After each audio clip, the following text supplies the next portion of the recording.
Baik, selamat pagi Pak Yohanes.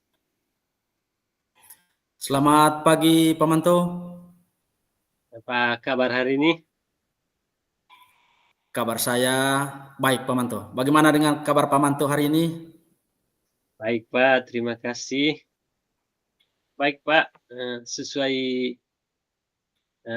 percakapan pra-coaching kita bahwa eh, hari percakapan kita adalah hari ini ya Pak ya. Siap ya Pak ya? Eh, Siap, Pak Manto, siap. Ya, Dengan baik senang hati selama bertemu dengan Pak Manto hari ini. oke siap betul.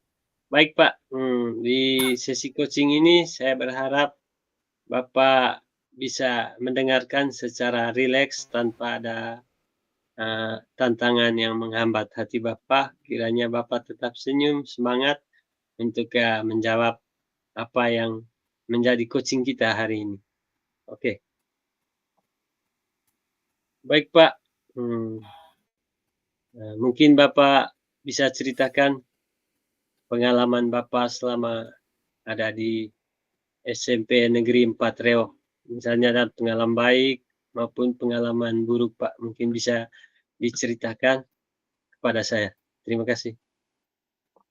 Iya, begini Pak Manto.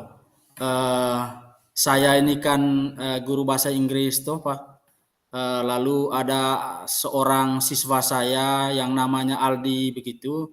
Setiap kali ada pembelajaran bahasa Inggris, saya melihat dia itu ya tidak semangat, Pak. Makanya pada kesempatan ini saya mau curhat begitu dengan Pak Manto. Ya, barangkali eh, masalah saya ini bisa dicari solusi yang terbaik, Pak. Ya. Baik Pak, tadi sudah dijelaskan Bapak Aldi eh, kesulitan belajar berbahasa Inggris dalam kelas sehingga dia tidak aktif ya Pak ya. Jadi Ya, Pak Manto. menurut Bapak menurut Bapak Aldi ini kesulitan belajar kira-kira faktornya apa ya Pak ya? Ya, terima kasih Pak Manto. Eh, saya mengajar di kelas 9A, Pak Manto. Siswa ini berada di kelas tersebut dan saya perhatikan betul, Pak. Saya perhatikan betul setiap ada pelajaran bahasa Inggris, anak ini tidak semangat ya. Kadang juga anak ini kalau ada les bahasa Inggris dia tidak datang sekolah. Ketika saya tanya ke ketua kelasnya, ke teman-temannya di kelas ini, eh, mereka jawab kalau dia alpa. Ya. Saya berpikir bahwa eh, anak ini kok begini, ya. Apa yang terjadi dengan siswa ini? Sementara murid-murid yang lain itu kalau ada les bahasa Inggris itu eh, dengan semangat ya, dengan semangat mereka belajar. Tapi anak ini saja yang saya perhatikan betul tidak semangat ketika saya menyampaikan materi bahasa Inggris. Baik Bapak, tadi itu kadang-kadang dia tidak masuk sekolah karena tidak semangat menerima pelajaran bahasa Inggris. Jadi saya pikir dia memiliki kesulitan dalam dirinya. Tentu kita segera sebagai guru tentu mencari tahu alasannya bagaimana sehingga dia tidak bersemangat. Baik Pak, ketika Bapak menghadapi situasi ini, bagaimana Bapak menghadapinya dan solusinya bagaimana Pak? Iya, Pak Manto. Kebetulan eh, 4 hari yang lalu, Pak Manto, saya ada pelajaran bahasa Inggris lagi. Lalu saya memperhatikan siswa tersebut, ya seperti biasa tidak semangat dan sampai terakhir pelajaran itu malah dia tertidur begitu. Lalu pada saat istirahat saya coba panggil dia ke ruangan guru, saya coba tanya ya, tanya kira-kira mengapa dia tidak semangat setiap kali ada pelajaran bahasa Inggris yang dibawakan oleh saya. Dari apa yang saya tanyakan ke Aldi ini, dia hanya menjawab bahwa saya tidak senang dengan mata pelajaran bahasa Inggris. Lalu saya berpikir begini, apakah karena metode saya yang salah ya mengajar bahasa Inggris ini, makanya si Aldi ini tidak semangat setiap kali ada pelajaran bahasa Inggris. Ini pertanyaan reflektif saya, Pemantu ya. Apa karena metode saya yang tidak bervariasi, makanya si Aldi ini tidak semangat setiap kali pelajaran bahasa Inggris? Ya, baik Pak. Tadi situasinya dia tidak senang dengan pelajaran bahasa Inggris, di mana dia tidak semangat dan sudah dilakukan pendekatan pribadi karena memang dia tidak senang dengan pelajaran bahasa Inggrisnya. Tadi Bapak sudah menceritakan bahwa karena kemungkinan metode yang diberikan tidak tepat. Kalau memang metodenya Bapak itu tidak tepat, bagaimana Bapak menanggapi agar anak ini bisa aktif kembali dalam kelas? Iya, terima kasih Pak Manto. Sejak saat itu ya saya coba berpikir ya.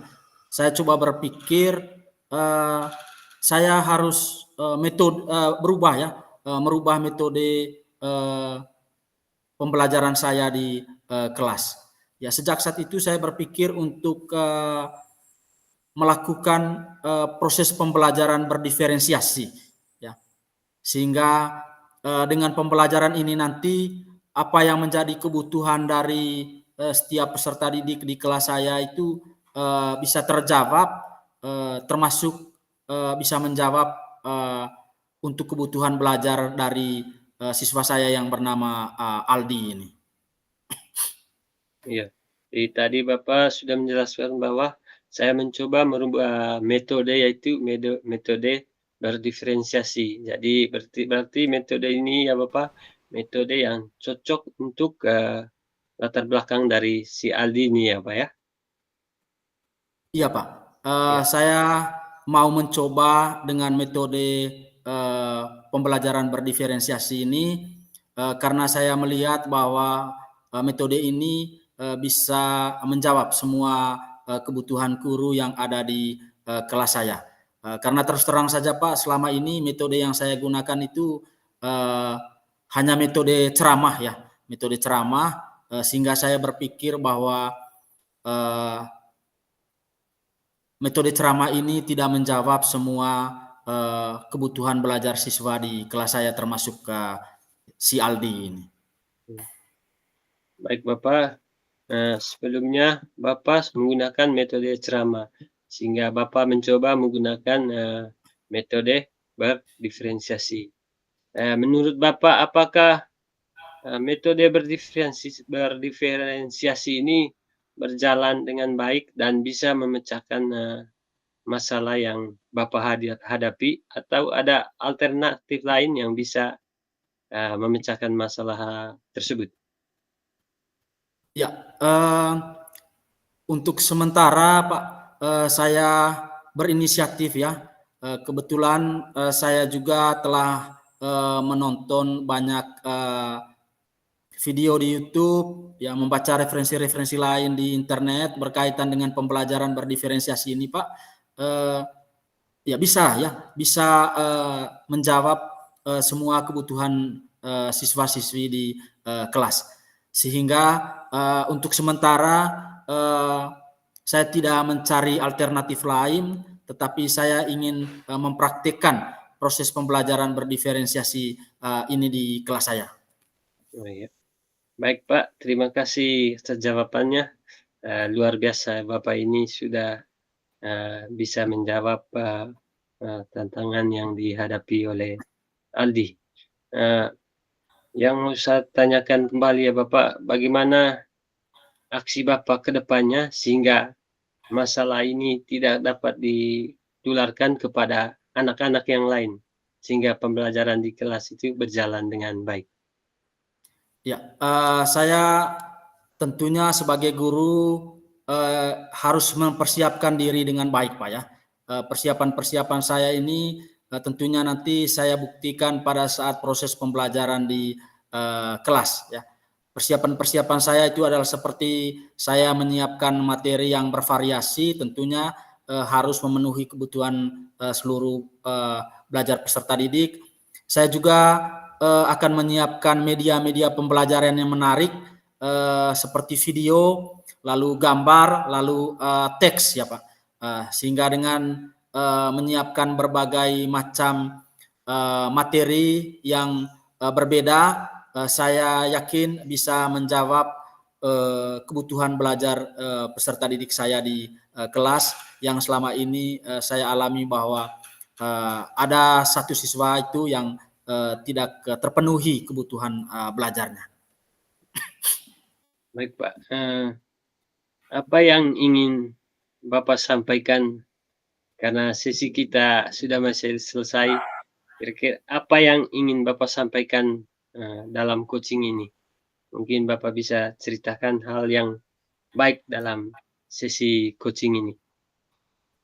Ya, tentunya hal yang baik dari ngobrol saya dengan Pak Manto, ya saya berterima kasih dengan Pak Manto dan perasaan saya merasa senang karena solusi masalah saya ini sudah terjawab ya ketika saya ngobrol-ngobrol seperti ini dengan Pak Manto, dan tentunya sangat bermanfaat Pak Manto karena saya yakin ketika masalah saya ini dikonsumsi oleh saya secara pribadi, maka masalah itu susah untuk terselesaikan.